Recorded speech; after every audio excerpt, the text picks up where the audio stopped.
Mobile phone যোগাযোগ ব্যবস্থায় আধুনিক সভ্যতার বিপ্লব ঘটিয়েছে এই ডিভাইস। টেকনোলজির এই সময়ে মোবাইল ফোনের প্রসার ঘটেছে সময়ের সঙ্গে পাল্লা দিয়ে। বলতে গেলে আজকের দিনে মোবাইল ছাড়া জীবনটাই যেন অচল।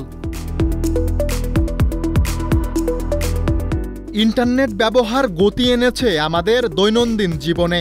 ফোনে ইন্টারনেট ব্যবহারের মাধ্যমে ঘরে বসেই অনেক কাজ করা যায় খুব সহজেই।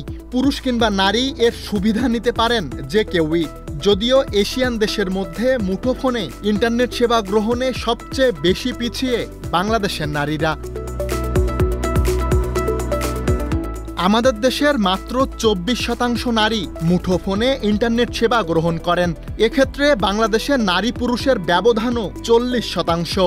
সম্প্রতি মুঠোফোন সেবাদান প্রতিষ্ঠানগুলোর বৈশ্বিক সংগঠন global system for mobile communication association GSM এর the mobile gender gap report 2024 শীর্ষক প্রতিবেদনে এ তথ্য উঠে এসেছে।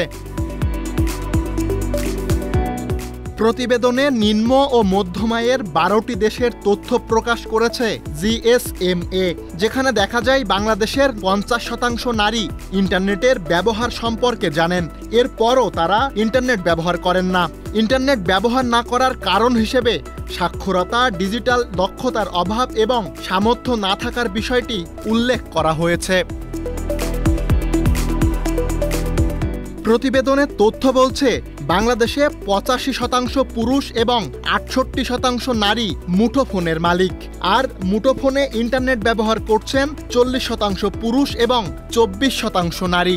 অন্যদিকে সামগ্রিকভাবে বাংলাদেশে ইন্টারনেট ব্যবহার কম থাকার অন্যতম প্রধান কারণ ইন্টারনেট ডেটা প্যাকেজের বাড়তি দাম।